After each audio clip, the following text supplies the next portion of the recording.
софийско кафенце. Моето ученце отразява красотата на поредното перфектно ченце. Аре на бас. В клуб на Ликьор ние се свързахме с... Всъщност DJ George се свърза с мене конкретно и покани цялата група, за което му изказвам благодарности. Благодарности на клуб Ликьор, естествено. И надявам се да се струшиме тази вечер. Сега завършвам албума с Дрънка Ма. Първият официално издаден албум, който ще бъде от нас. Иначе има албум Дрънка Ма и Highway, има албум Себачка почти завършен на Дрънка Ма, мой албум, Котка Бачка по неговите неща, но като на първо време ще излезе албума THA Дрънка Ма и даже снимахме клип, който трябва да е готов до броени седмици. Искам да ви кажа, че в този албум ще участват много интересни хора.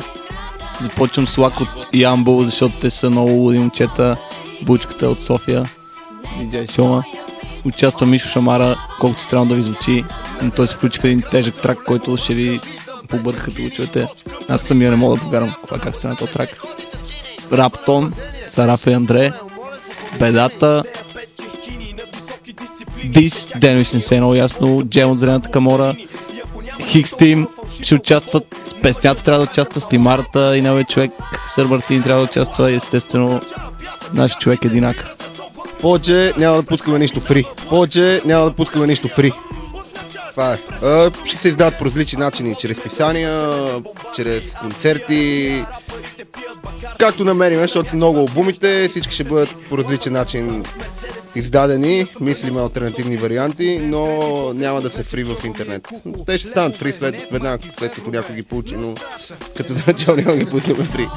Много парчета сме решили да клипираме. Следващия проект, върху който работим, е клипа с Лак. Той ще бъде пълна лудница. Също, както и това, който сега трябва да излезе. В момента подготвяме едно мащабно турне с момчетата от Expression, Лак, Бедата, No Walls, Van San, Сеч, Лак и Dog Squad, което ще обиколи най-големите градове в България. 7 или 8 града сме решили да направим. И ще е глобално, ще посетим всички градове, в които си мислиме, че има много фенове, които биха дошли. А иначе бачкаме с абсолютно всички, които са ни приятели. Няма човек, с който сме пожелали да бачкаме и да не бачкаме с него.